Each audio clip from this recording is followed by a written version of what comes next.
కాంగ్రెస్ సూర్యాపేట నాయకులు పటేల్ రమేష్ రెడ్డి గారు మనతో పాటు ఉన్నారు. నవీన్ యాదవ్ గారి నామినేషన్ కార్యక్రమంలో భారీ ర్యాలీలో రమేష్ రెడ్డి గారు కూడా పాల్గొనడం జరిగింది. సార్ ఎలా చూస్తారు ఈ నామినేషన్?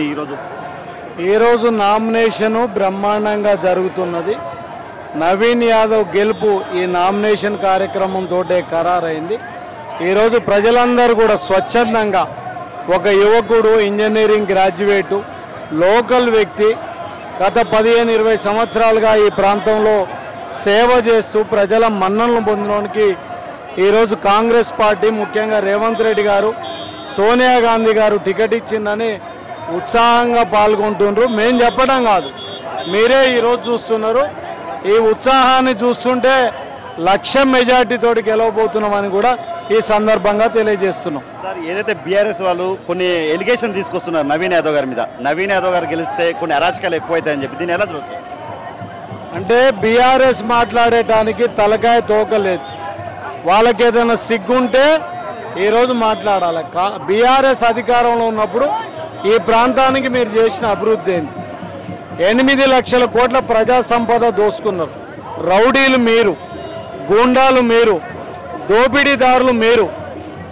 ఈరోజు నవీన్ యాదవ్ అనేది క్లీన్ ఇమేజ్ తోటి ఈరోజు వచ్చిండు. ఖచ్చితంగా ఆయన గెలవబోతుండు. కొన్ని కాంగ్రెస్ ప్రభుత్వం మీద కొంచెం వ్యతిరేకత ఉంది, ఈ 6 గ్యారెంటీలే కానీ, నిరుద్యోగుల జాబితాకు సంబంధించి కానీ, దీన్ని ఎలా చూడొచ్చు? గెలిచే అవకాశం ఉందంటారా? వ్యతిరేకత ఉందా, అనుకూలం ఉందా అని మీరు నేను చెప్పడం కాదు. రేపు జరగబోయే ఎన్నికలలో రిజల్ట్స్ వస్తుంది.